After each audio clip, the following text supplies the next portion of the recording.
Alors, j'espère que vous avez passé une belle semaine, tout le monde. OK, ça, j'aime ça quand ça répond de même, c'est vraiment agréable. Alors, j'aimerais ça vous inviter à prendre vos Bibles ce matin dans Éphésiens, chapitre 3, parce que le message que le Seigneur a mis sur mon cœur concernant toujours l'étude sur le Saint-Esprit, je l'ai pris dans ce passage ce matin qui m'a beaucoup édifié quand que je me suis approché et que que j'ai été chercher quelques points qui, j'espère, qui vont vous aider. Donc, dans Éphésiens, chapitre 3, dans les versets 13 à 21, on pourrait se lever pour lire la parole, s'il vous plaît? Pourquoi pas? Par respect pour la parole, vu que c'est plusieurs petits textes qui sont là. Alors, on va les lire ensemble, si vous voulez, OK? Donc aussi, je vous demande de ne pas perdre courage à cause des afflictions que j'endure pour vous. Elles sont votre gloire. À cause de cela, je fléchis les genoux devant le Père, de qui toute famille dans les cieux et sur la terre tire son nom, afin qu'il vous donne, selon la richesse de sa gloire, d'être puissamment fortifié par son esprit dans l'homme intérieur, en sorte que Christ habite dans vos cœurs par la foi, afin qu'étant enraciné et fondé dans l'amour, vous puissiez comprendre avec tous les saints quelle est la largeur, la longueur, la profondeur et la hauteur, et connaître l'amour de Christ qui surpasse toute connaissance, en sorte que vous soyez remplis de toute la plénitude de Dieu.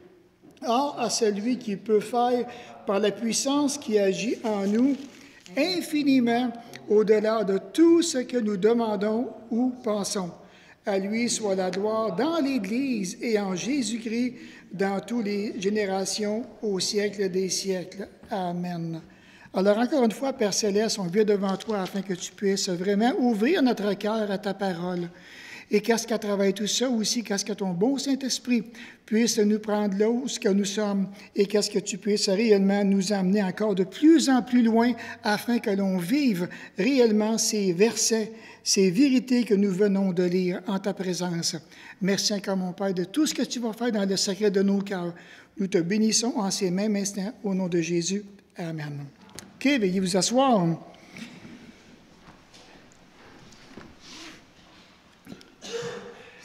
La plénitude du Saint-Esprit. C'est déjà le 6e message que j'amène dessus, sur le Saint-Esprit.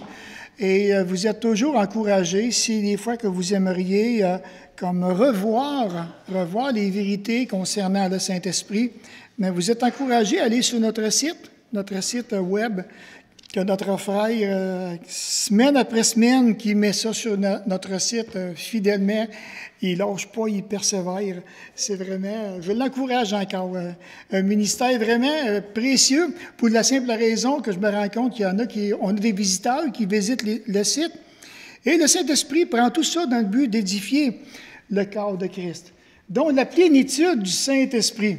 Dieu accorde richesse et gloire. L'amour qui surpasse toute connaissance, enraciné et fondé dans l'amour, connaître l'amour de Christ, fortifié par son esprit dans l'homme intérieur, rempli jusqu'à toute la plénitude de Dieu. M'a dit comme Martin, êtes-vous surpris? Hein? Êtes-vous surpris? Alors, je commence avec cette première illustration. Je me suis dit, ça, il me semble que je me vois. Ah non, pas mon Toyota. Ça se peut pas. Mais qu'est-ce qui m'arrive? Et pourtant, j'avais comme des petits signaux qui étaient à l'intérieur, mais je n'ai pas compris pantoute. Alors, deux choses l'une que je fais. Je prends le CAA, ou bien j'appelle Martin. Martin, il est chez eux. Puis il est tout content, il est tout joyeux. Martin, viens à mon secours, s'il te plaît. Qu'est-ce que je vais faire? Qu'est-ce qui est arrivé? Ah, Michel, énerve-toi pas, gars, c'était la fête, Mais c'est mon Toyota, ça n'a pas de bon sens. Un Toyota, c'est pas supposé briser, qu'on dit. C'est pas grave, on va en venir à bout. Ensuite, j'ai pensé prendre une autre illustration. Elle ressort comme que je voulais. Alors, comment se sent-on lorsque nous traversons un épais brouillard? Comment qu'on se sent? Et nous savons tous qu'un épais brouillard, c'est vraiment perturbant. C'est dangereux même. Et si le brouillard persiste trop longtemps, ça devient déprimant. C'est comme un auto qui ne marche pas, ça devient déprimant. Il est dit que sur l'île Saint-Pierre de Miquelon, ça vous dit quelque chose? C'est au sud-ouest de Terre-Neuve, il y a une autre petite île, mais c'est complètement encore en bas. On dit que cette île-là, que le brouillard peut y demeurer pendant des périodes vraiment, vraiment longues. Et lorsqu'on regarde un brouillard, on dirait qu'il y a un feu qui est pris. Avez-vous remarqué? On dirait qu'il y a un feu qui est pris. Et qu'est-ce qu'on voit? C'est juste du brouillard, de la boucane, mais il n'y a pas de feu. Et de voir maintenant que le brouillard, on dit qu'il est formé de nombreuses petites gouttelettes d'eau qui réduisent la visibilité au sol à quelques mètres.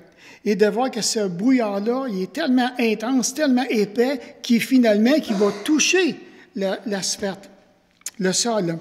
Et ça me rappelait qu'un certain mercredi soir, je suis parti d'ici au mois je pense que c'est le mois passé. Et puis, quand je suis arrivé sur l'autoroute, il y avait exactement un épais brouillard.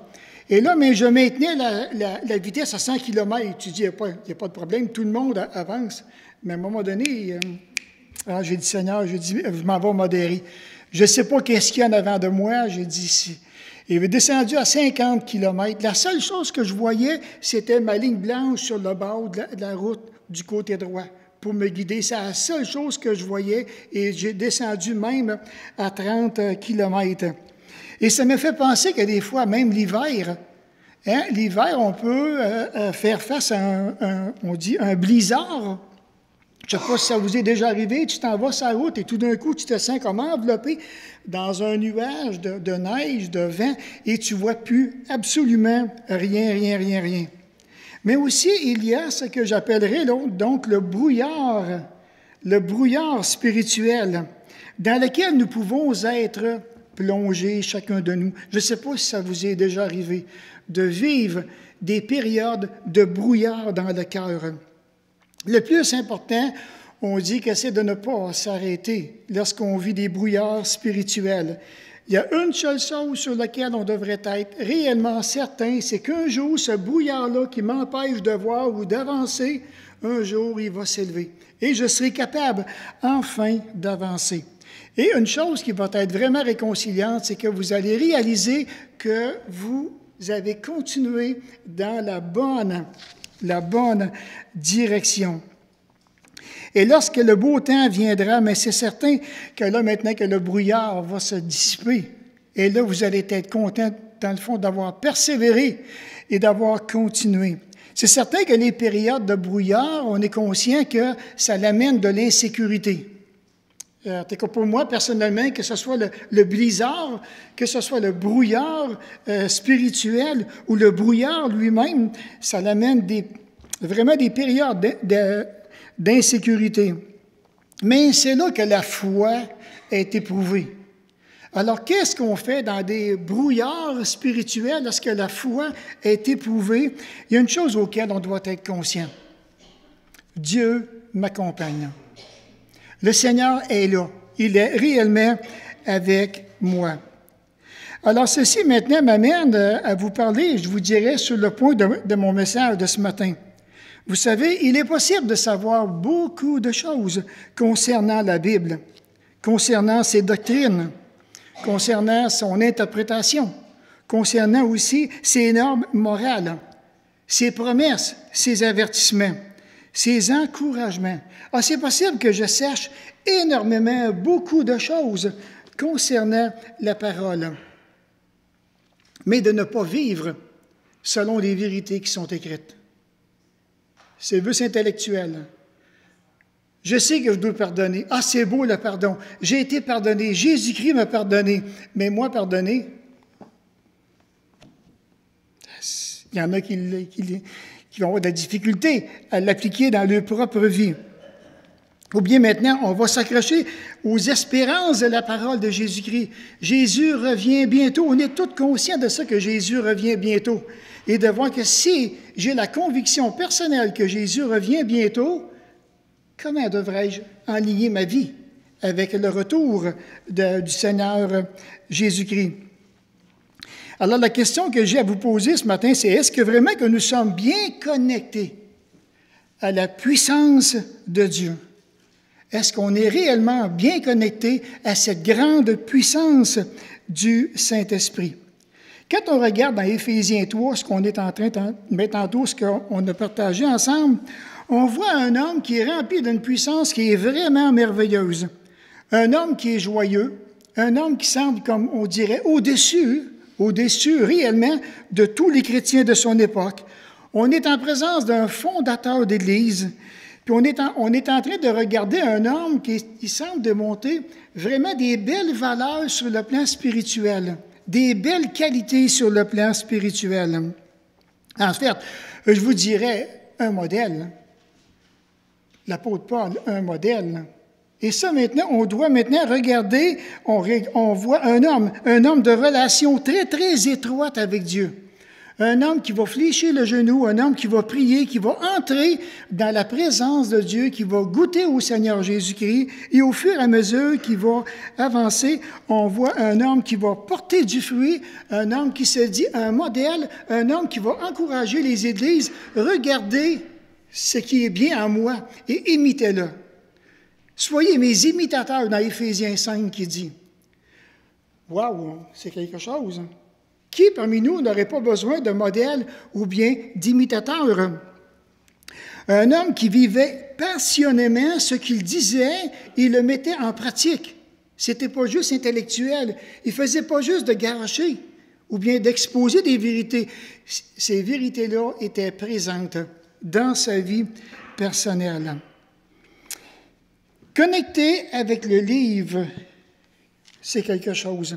Connecter avec les vérités, puis vivre les vérités, c'est merveilleux. Mais ne pas être connecté avec le livre et ni avec la puissance qui l'habite, ça, c'est catastrophique. C'est catastrophique. Si je ne suis pas connecté avec la puissance qui l'habite.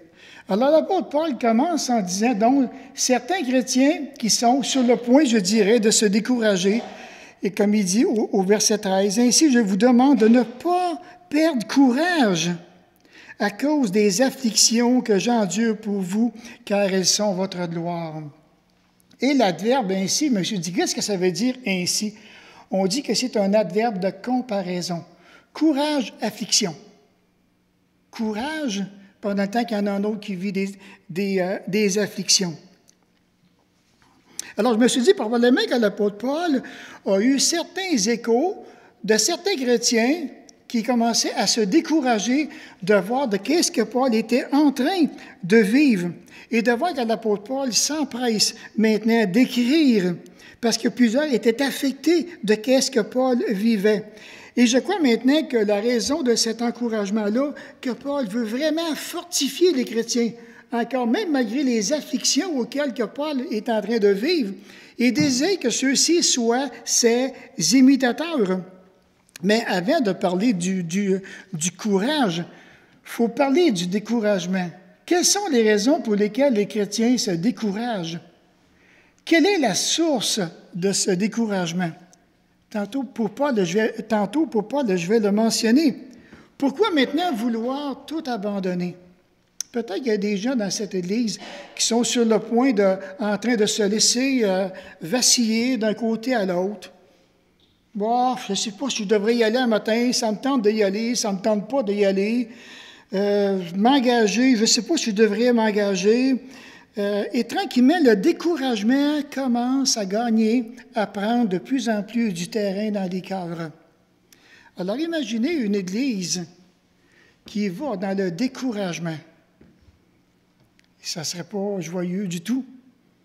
Et est-ce qu'on connaît la source de notre découragement? Vers qui je suis en train de regarder? Est-ce que je continue encore à regarder mes yeux du cœur sur le Seigneur Jésus? Ou bien j'ai observé, j'ai vraiment remarqué, il y a une famille, 2 qui ne viennent plus, et maintenant, je dis, s'ils ne viennent plus, je vais commencer moi aussi à prendre mes distances pour avoir les mains qui ne le remarqueront pas, qu'il n'y a pas personne qui va le remarquer. Dans le découragement, il peut y avoir perte de courage, bien entendu. Ou bien maintenant, s'il y a une perte d'énergie, là, on dit, OK, peut-être que l'individu est fatigué ou bien l'épouse est fatiguée. Ils ont besoin de refaire le plein d'énergie. Ou d'autres sont abattus, accablés, dégoûtés, démontés, démoralisés, désenchantés. D'autres sont écœurés, sont lassés, sont rébutés. Alors, qu'est-ce qu'on fait dans de telles circonstances? Donc, une vérité demeure lorsque nous mettons vraiment notre foi en Jésus. C'est là maintenant que nous pouvons nous approcher librement de Dieu et jouir de toutes les richesses, je dirais les richesses incommensurables du ciel. Et ça, maintenant, nous pouvons le faire autant de fois que cela nous plaira, de s'avancer et de faire des pas de foi. C'est difficile de faire des pas de foi. Non? Vous autres, trouvez-vous ça facile, de faire des pas de foi? C'est pas facile. C'est bien plus facile de se laisser aller. C'est tellement difficile de lutter. Puis lutter contre le monde, lutter contre le matérialisme, lutter contre tout ce qui pourrait nous faire chuter. Je dois mettre toute ma confiance dans l'œuvre du Seigneur Jésus. On le dit ce matin. Et Paul encourage encore les chrétiens d'Éphèse ici. Et un petit peu plus loin, on voit ce merveilleux verset qui dit « Car nous n'avons pas un souverain sacrificateur qui ne puisse compatir à nos faiblesses. Au contraire, il a été tenté comme nous en toutes choses, sans commettre de péché. Approchons-nous donc avec assurance du trône de la grâce afin d'obtenir grâce et d'être secourus dans tous nos besoins. » Alors, je peux connaître ce verset-là par cœur, mais ça ne me tente pas de le vivre. Je peux le partager aux autres, pas de problème, mais moi, le vivre, ça ne me tente pas de vivre ça. Alors, si je dis que je ne veux pas vivre ce verset, je ne veux pas me connecter à la puissance de ce verset. Le souverain sacrificateur qui est rentré une fois par année dans le lieu très saint, avec sa grande robe et les petites clochettes au bord, presque à terre. Puis quand il marchait, les clochettes sonnaient. Et là, maintenant, les Juifs savaient que le sacrifice était offert. Et avant qu'il rentre, il fallait qu'ils mettent une corde au pied du souverain sacrificateur, pour la simple raison que si les gens n'entendaient plus les clochettes, c'est parce que le souverain sacrificateur était mort. Et là, ils tiraient par la corde pour le sortir. Et là, maintenant, Jésus lui-même se montre le souverain sacrificateur qui ne puisse compatir à nos faiblesses. Il comprend tout ça. Il a été tenté, comme nous, en toutes choses. Quelqu'un dernièrement me disait, « Tenté comme nous en toutes choses, ça veut dire quoi? » Bien, ça veut dire toutes choses. C'est simple. Tout ce qu'on peut imaginer, Jésus lui-même a été tenté, la parole de Dieu, elle dit, sans commettre de péché. Pourquoi qu'on refuserait de s'approcher de lui avec assurance? Ah, il se peut que ma foi soit vraiment défaillante, je n'ai pas tellement d'assurance, ou bien je ne sais même pas si je m'approche de Dieu qui va m'écouter, je ne sais même pas s'il m'écoute, je ne sais même plus. Alors quand j'ai des pensées comme ça, des pensées négatives, je dois lutter contre ça, parce que la parole de Dieu nous dit, « Approchons-nous donc avec assurance du trône de la grâce. » Pourquoi? Pour obtenir. Tu veux rien de Dieu? Tu ne veux pas obtenir grâce? Tu ne veux pas obtenir son secours? Tu ne veux pas être secouru dans tous tes besoins? Moi, personnellement, je dis oui. Je veux vraiment être secouru, même dans toutes mes faiblesses. Puis des faiblesses, si vous verriez qu'est-ce qu'il y a là, c'est bien plein. J'aimerais ça peser sur delete, puis que tout partirait. Je suis bien plein de faiblesses. Je veux dire au Seigneur, j'aimerais tellement ça t'offrir des forces. Je suis désolé, parce c'est juste des faiblesses qui m'habitent. Alors, je me réjouis du travail que Dieu fait dans ma vie. Je le bénis pour ça. Il y a vraiment un appel ici à s'approcher avec un cœur franc, un cœur honnête, un cœur sincère, dans la liberté d'expression et d'esprit. De ne pas avoir peur de dire les vrais mots lorsqu'on se trouve en présence de ce souverain sacrificateur-là. Trop de fois, on a honte de ce que nous avons fait, de ce que nous avons dit. On n'ose pas utiliser vraiment le vrai mot avec Dieu. Pourtant, utilise-les le vrai mot. Utilise-les. N'aie pas peur de t'approcher de lui avec une confiance inébranlable, sans crainte. Jamais il va te rejeter. Jamais, jamais, jamais. Parce que nous lui appartenons. Ne pas le faire, c'est demeurer dans un brouillard spirituel. Alors, tant et aussi longtemps que je vais rester la tête dans le brouillard, ma foi, à ce moment-là, peut venir en péril. Et ça, c'est dangereux. Une foi en péril. Et de voir maintenant ici que pour porter un encouragement, donc, car ceux qui remplissent convenablement leur ministère s'acquièrent un rang honorable et une grande assurance dans la foi en Jésus-Christ. Et de voir que maintenant, Paul ici, il va parler maintenant au niveau des diacres, donc de pouvoir exercer leur ministère, mais quand on le regarde dans une façon un peu plus large, si vous êtes déjà dans un ministère, continuez. Ne l'arrêtez pas. Pourquoi? Parce qu'il dit, c'est là que tu vas t'acquérir un rang honorable et une grande assurance dans la foi.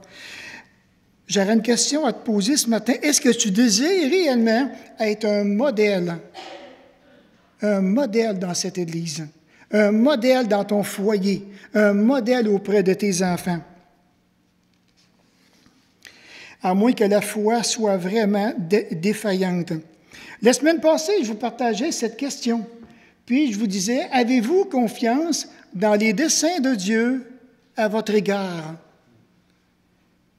Avez-vous réellement confiance dans tout ce que Dieu peut permettre vis-à-vis vous, vis-à-vis moi, dans ma propre vie? Est-ce que vraiment que j'ai confiance que le Dieu qui permet des choses dans ma vie, même si je ne comprends pas, il va les poursuivre dans un but bien particulier? Sommes-nous d'accord si nous disons que les chrétiens passent par toutes sortes de circonstances dans leur vie? Croyons-le ou non, ce sont tous des manifestations divines de son amour, sa bénédiction et sa gloire. Dieu poursuit constamment le but de sa gloire dans nos vies personnelles et il dit qu'il va l'accomplir. Alors, deux choses. Une, je vais coopérer, je vais me connecter à la puissance de ce livre. Ou bien maintenant, je ne me connecte pas du tout, je préfère ne pas le faire. C'est toute une attitude de cœur. Et dans le contexte de ce matin, il semble que bon nombre de croyants s'attristaient à cause des nombreuses années d'emprisonnement de Paul en prison et de ses afflictions auxquelles il vivait. Je ne sais pas si ça vous est déjà arrivé, parfois même d'être touché dans votre compassion envers les épreuves qu'un chrétien, une chrétienne peut vivre. Ça m'est déjà arrivé. Et là, je dis, mais voyons donc, ça n'a donc pas de bon sens. Il me semble que l'épreuve est collée après ce couple-là. Quand que ça va arrêter? J'ai hâte que ça arrête pour eux autres. J'ai hâte qu'ils connaissent des jours meilleurs. Et je pense que les chrétiens, quand ils ont vu l'apôtre Paul dans ses afflictions, qui est emprisonné, ben voyons, ils vont-tu le lâcher à un moment donné? Quand que ça va arrêter? Quand ils vont le mettre en liberté? Et l'apôtre Paul a répondu à cette question. « J'estime que les souffrances du temps présent ne sauraient être comparées à la gloire à venir qui sera révélée pour nous. » Alors, dans le cœur de Paul, c'est la gloire de Dieu qui vise.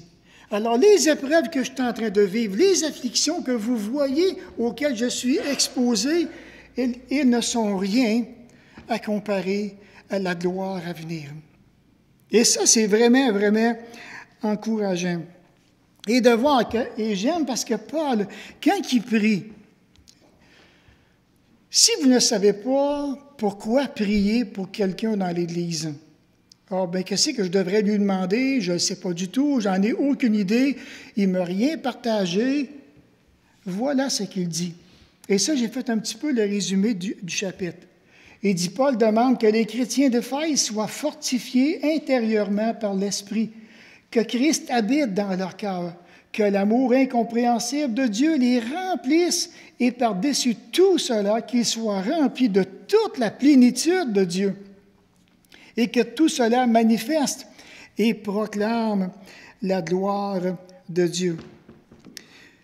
Si on s'arrête, je vous dirais, réfléchissons un peu aux mots que j'ai soulignés ce matin.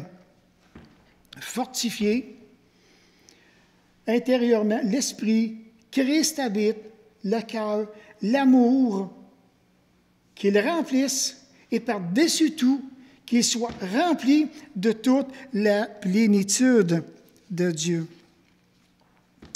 Quand on regarde ce passage, ce qui m'a sauté aux yeux en le regardant, ce passage-là nous parle de la Trinité. Il nous parle de Dieu, de Jésus et du Saint-Esprit. La Trinité en action dans ma vie. Je capote. Non, ben, on va vous le dire, là, quand j'ai vu ça, là, j'ai dit, c'est bien trop vrai. Le Saint-Esprit qui travaille dans ma vie, toutes les trois qui sont de pair ensemble, tellement qu'il y a une unité qui est tellement puissante dans le Père, le Fils et l'Esprit. Et de voir que chacun dans sa responsabilité. Et ça, maintenant, on a tellement besoin d'être fortifié. Il dit, ça va commencer dans ton intérieur ici. Ça va commencer dans ton cœur, dans tes pensées, dans ton esprit, dans ton âme. C'est ça qu'il faut qu'il soit fortifié. C'est vraiment agréable. Et ça, maintenant, c'est le Saint-Esprit qui va faire ça. Après ça, il dit, quand tu es bien, bien fortifié, et ça, maintenant, ça démontre que Christ habite dans ton cœur. Wow, il y a vraiment comme je dirais, une échelle qui est là. Et c'est là maintenant que l'amour incompréhensible de Dieu qui va remplir. Et par-dessus tout ça, maintenant, Dieu va ajouter la plénitude de son Saint-Esprit. Et ça, j'ai tellement été édifié cette semaine lorsque je l'ai travaillé, ce texte-là. Est-ce que ça vous donne vraiment le goût de vivre ça? Deux personnes ont répondu. Oui, est-ce que ça vous donne le goût de vivre ça réellement? Enfin, Seigneur, merci, gloire à toi, Père Céleste. On a tellement besoin de pouvoir, mais une des choses auxquelles on doit réaliser. Vous vous rappelez quand j'ai partagé l'histoire de Thomas? Jésus lui a dit, Thomas, il dit, avance vers moi. Après ça, on va faire un autre petit test avec toi. Mais il dit, avance vers moi. J'ai pensé à Pierre, quand ils ont été sur le lac de Galilée. Qu'est-ce que Jésus a fait? Pierre, avance vers moi. Et on sait tout, tant et aussi longtemps que Pierre a gardé les yeux de son cœur sur Jésus-Christ, il a été capable d'avancer. Il a avancé. Mais à l'instant qu'il a vu les vagues, les vents qui étaient là, la panique qui est venue, il a tassé les yeux de son cœur sur Jésus-Christ, il était en train de caler. Et puis Thomas, de son côté, en avançant vers Jésus, imaginez la réalité, ce que les apôtres avaient dit, il est bel et bien vivant. Ah, mon Seigneur et mon Dieu. Et ça, c'est le summum. C'est le summum. Et ça, on a besoin, nous aussi. Oui, on veut le vivre, mais Dieu, il dit, tu connais mes vérités, hein? Maintenant, approche-toi de moi. Viens à moi. Toi, personnellement, avance vers moi. Et de voir qu'on doit réaliser qu'on a tellement besoin de lui. Il y a tellement des beaux objectifs qu'on aimerait atteindre dans notre vie, mais on ne prend pas nécessairement les bons moyens pour les atteindre. On devrait venir constamment à Jésus. Et quand on voit Paul, un modèle dans les afflictions, et Paul dit, prenez courage, les gars. C'est pas grave ce que je suis en train de vivre. C'est pas grave mon emprisonnement. C'est pas grave mes afflictions. Tout ça, c'est pour la gloire de Dieu. Puis c'est pour votre bien à vous. C'est vraiment, vraiment formidable. Mais maintenant, la question encore, est-ce que vous aspirez à être des modèles? Désirez-vous réellement être des modèles? Je l'espère du fond du cœur, être un modèle dans le but qu'il y ait des gens dans l'Assemblée qui puissent vous voir aller, je ne parle pas d'orgueil, là, qui puissent vous voir aller et qui puissent imiter votre foi, imiter votre joie de vivre, imiter votre consécration.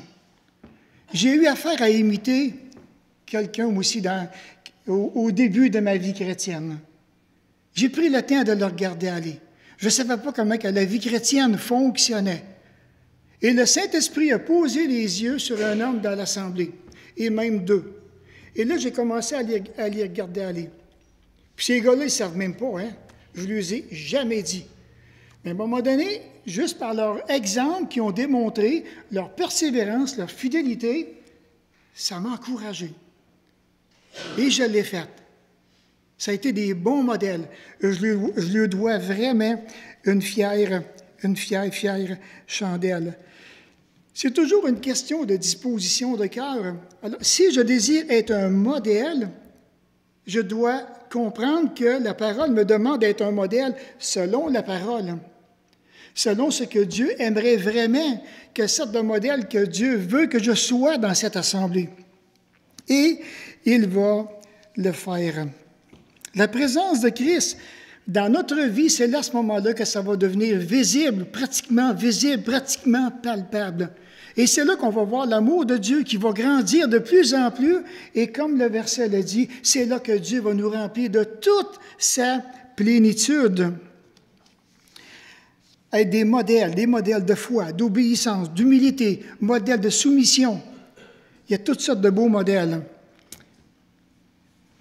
Donc, celui qui est enraciné, qui est fondé dans son amour, comme on voit dans le passage, et j'ai pensé justement à un arbre auprès d'un courant d'eau, qui donne son fruit en sa saison et dont le feuillage ne se flétrit point. Tout ce qu'il fait lui réussit. Et lorsqu'on regarde les racines, comment est-ce que ça devient un arbre solide? J'ai été surpris lorsque j'ai été à Cuba il y a 2 ans de voir les racines d'un palmier. Je ne pensais pas que les racines d'un palmier, qu'il y en avait tant que ça. Mais j'ai été surpris, même j'ai pris une photo de voir, là, je pense qu'il y en avait le double de ça, les racines. Et maintenant, quand on parle de racines, je pourrais vous dire, on a besoin, nous aussi, d'être enracinés, d'être fondés en Jésus-Christ. Enracinés, donc de prendre toutes nos pensées et être enracinés dans la bonne parole de Dieu. Vos cœurs sont-ils réellement enracinés sur Jésus? Vos pensées sont-elles réellement enracinées, solides? Est-ce que vos pensées tiennent fermement au Seigneur Jésus? Ou bien maintenant, je dirais, y a-t-il des plaisirs mondains, des convoitises qui ont déraciné ton cœur de Jésus? Comment tu vois ton cœur ce matin? Est-il déraciné ou bien enraciné sur le Seigneur Jésus? Alors ici, maintenant, à cause de cela, comme que l'apôtre Paul dit au verset 14, à cause de cela, je fléchis les genoux devant le Père, de tout ce qui est en train de vivre. Puis on voit aussi l'expression, à cause de cela, ça revient avec Éphésiens 3, le verset 1. À cause de cela, moi, Paul, le prisonnier de Christ, pour vous, païens. Donc, ce qui est remarquable, c'est que l'apôtre Paul est en train de partager aussi. J'aime beaucoup le fait que Paul est en train de méditer sur l'inspiration des Écritures. Il est en train maintenant il y a eu une vision renouvelée de Jésus, lui qui avait mis les chrétiens, qui les a fait blasphémer, qui a fait mettre des chrétiens en prison, lui qui a donné son approbation lorsqu'Étienne, qui a été décédé, qui a été lapidé. Voilà maintenant que lorsque le Seigneur lui a apparu sur le chemin de Damas, il a eu une vision renouvelée de Jésus-Christ. Il a connu vraiment celui qui persécutait. Et de voir qu'il y a une profonde admiration quand il regarde la parole, quand il regarde la lettre qu'il est en train d'écrire aux Éphésiens, quand il est en train de regarder comment il pourrait les encourager, ces gens-là, à garder le focus sur Jésus-Christ. Il dit, « Il nous a rendus vivants en Christ. » Regardez juste ça. Vivant, je suis vivant en Jésus-Christ. C'est extraordinaire.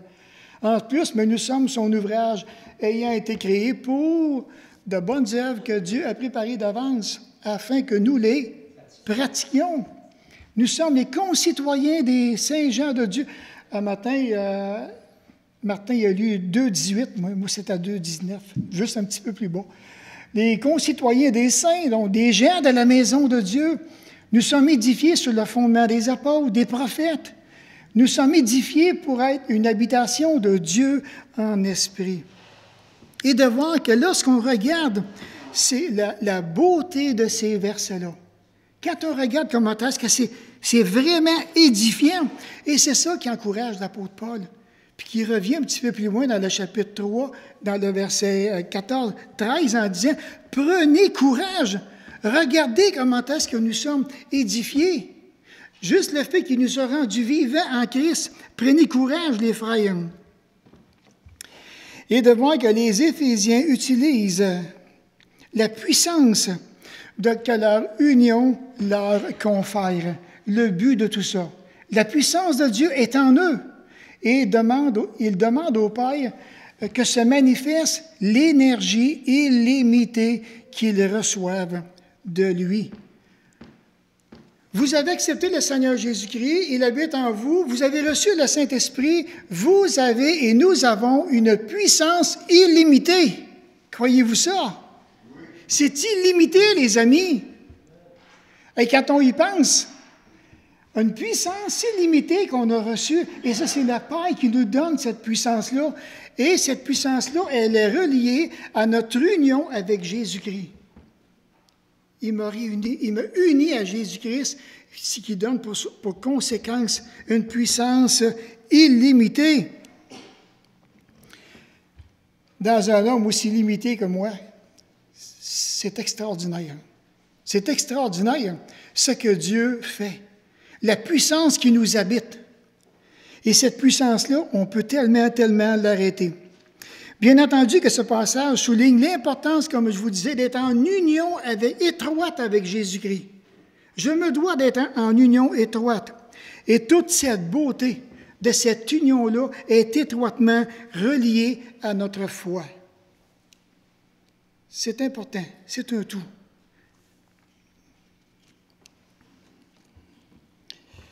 Le chrétien, ici, la plénitude du Saint-Esprit, le chrétien en union avec Jésus-Christ. Et dernièrement, je vous avais partagé ce passage, cette réflexion-là ici. Donc, j'honorerai celui qui m'honore. Certainement que vous aimeriez ça, être honoré de Dieu. J'en suis certain qu'il y en a plusieurs parmi vous, même si vous ne me le dites pas, là, mais que vous aimeriez ça, être honoré de Dieu. Et de voir que maintenant, je dirais, la façon d'être honoré de Dieu, c'est que nous, maintenant, on doit l'honorer dans tout ce qu'il nous demande. Ah, l'affermissement intérieur. Tout commence dans le cœur. C'est toute une question de cœur. L'affermissement, regardez bien, l'affermissement intérieur du Saint-Esprit conduit à la résidence du Seigneur Jésus, qui conduit à l'amour abondant, qui conduit à la plénitude de Dieu en nous. Encore là, on a l'implication de la Trinité dans ce passage-là. C'est vraiment agréable de voir comment est-ce que Dieu commence. Et de voir que le tout, ça commence là, dans notre cœur. C'est titre, il veut vraiment tout affermir. Et lorsque le tout sera affermi, maintenant les vérités qui sont écrites dans Éphésiens vont s'accomplir en nous. Être rempli du Saint-Esprit jusqu'à la plénitude de Dieu, c'est vraiment une chose incompréhensible. C'est impensable, c'est incroyable, c'est indescriptible. Il est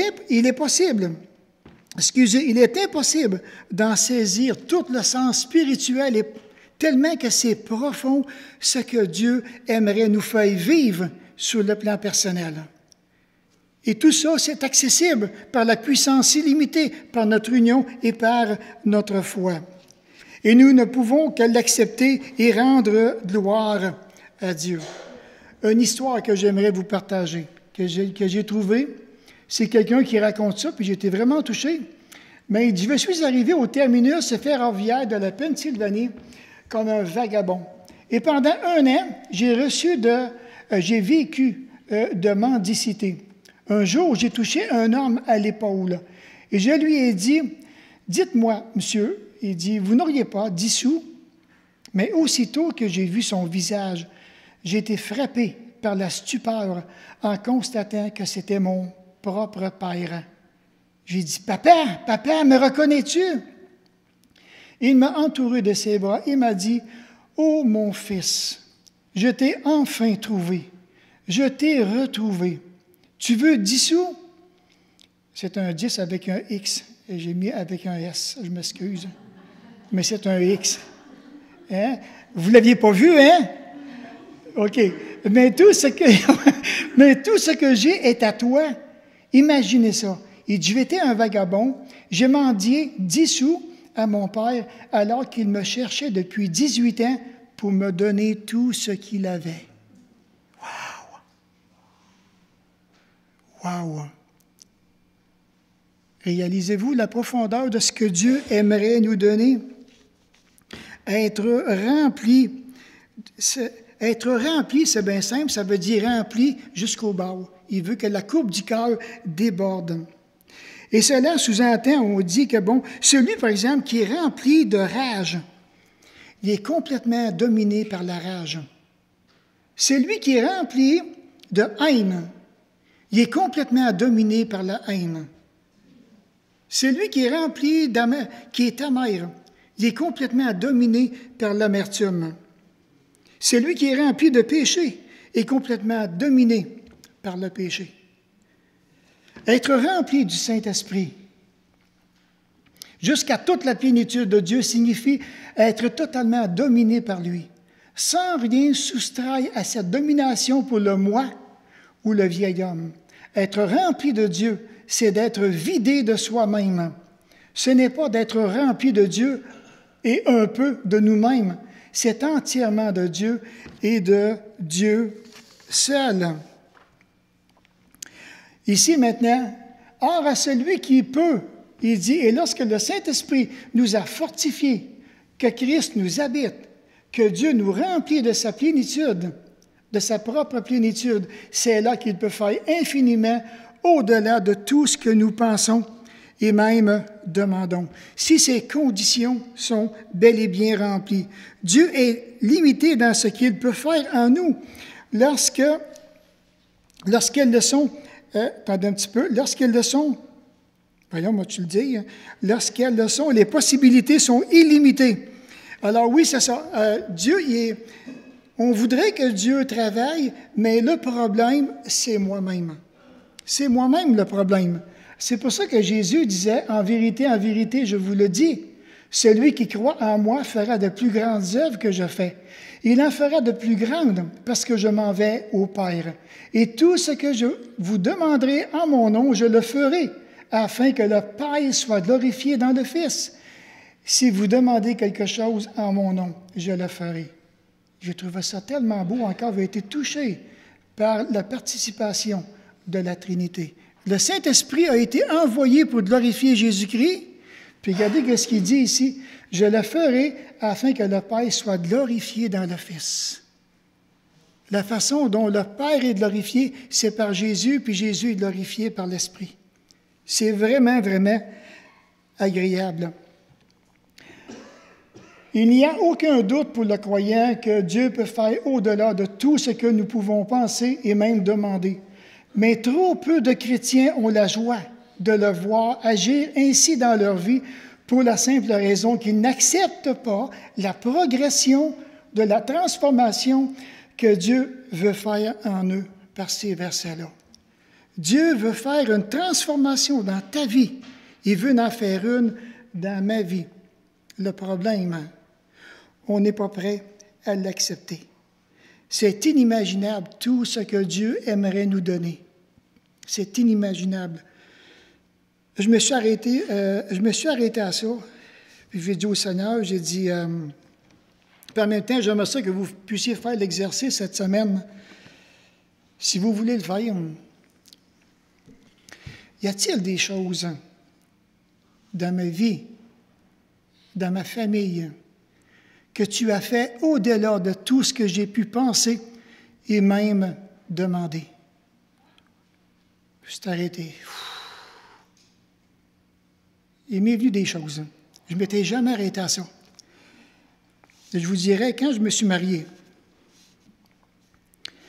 un an après, j'ai failli perdre mon épouse dans une grossesse ectopique que je ne savais pas.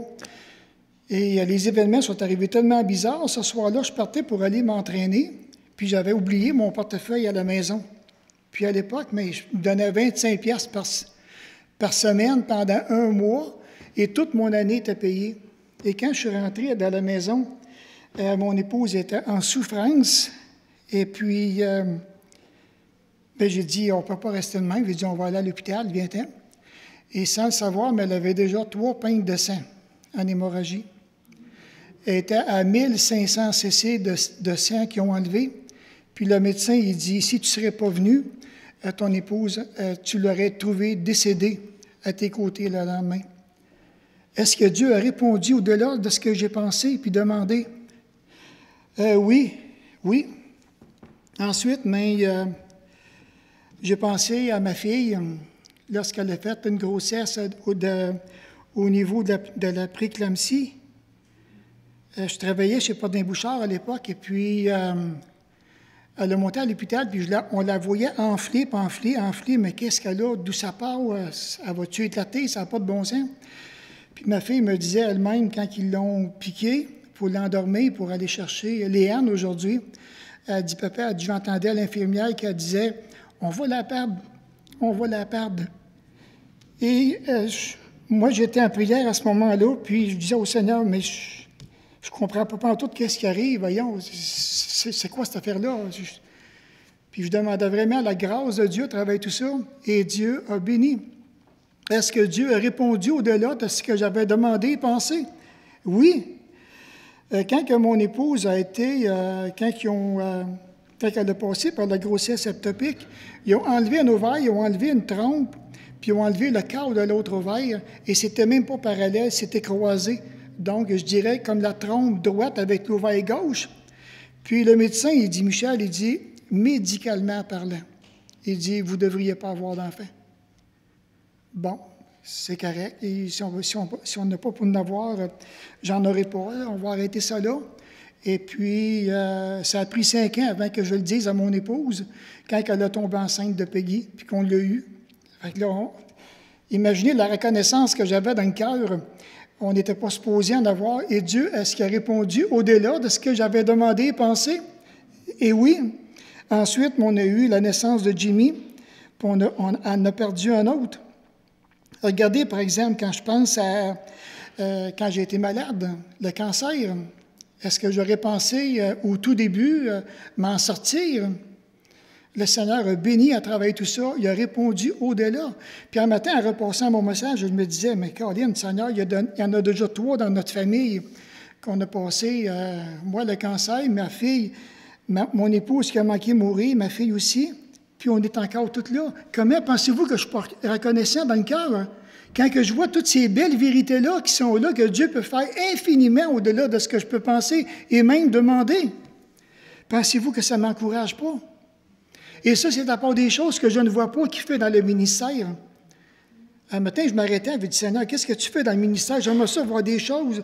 Il va te bien me les montrer cette semaine, j'en ai aucune idée. Mais là, je le bénis du fond de mon cœur, parce que mon Père, il est fidèle à sa parole. Et mon Père, il veut me bénir encore davantage.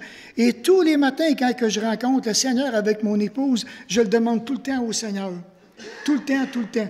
Père, tu dis que tu peux faire des choses infiniment au-delà de tout ce que je peux penser et même demander. Je te le demande encore. Surprends-moi. Parce que moi, à ce moment-là, je vais te rendre grâce. Puis je vais le partager, cette joie-là, à mes frères et mes sœurs, ce que tu fais. Parce que tu es réel, ta parole est vraiment vivante. Elle est vivante dans ma vie. Puis j'aimerais tellement ça que vous puissiez vous-même goûter comment est-ce que le Seigneur est bon. Réfléchissez à ça. Quelles sont les bénédictions que Dieu vous a données au-delà de tout ce que vous avez pensé? Rendez-lui grâce pour tout ça. Il attend ça, il l'attend. Il attend votre louange, il attend votre adoration. Est-ce que j'ai le goût de demeurer indifférent à Dieu? Jamais. Jamais, jamais, jamais. Puis je lui demande encore. Mais je te dirais, si tu es dans un brouillard ce matin, prends courage, comme que Paul disait dans Éphésiens 3. Prends courage, laisse-toi pas l'âme découragée. Demande au Seigneur qu'il puisse prendre ta main à travers tout ça et puis continue d'avancer. C'est pas le moment de lâcher. Du tout, du tout. On va se courber dans un mot de prière. Encore une fois, Père Céleste, combien que je veux vraiment te remercier pour la vérité de ta parole. Je veux te louer parce que tu es vraiment véridique. Ce que tu dis, tu l'accomplis. Alors, Père, ma prière, c'est que j'aimerais tellement que mes frères et mes sœurs puissent goûter à cette abondance de plénitude que tu as en réserve pour chacun d'eux. Fais-les réfléchir cette semaine sur les points que je viens de mentionner, afin que tu puisses en recevoir la louange et l'adoration. Merci encore, mon Père, de tout ce que tu fais dans nos cœurs et sois béni. Dans le précieux nom de Jésus et pour sa gloire. Amen.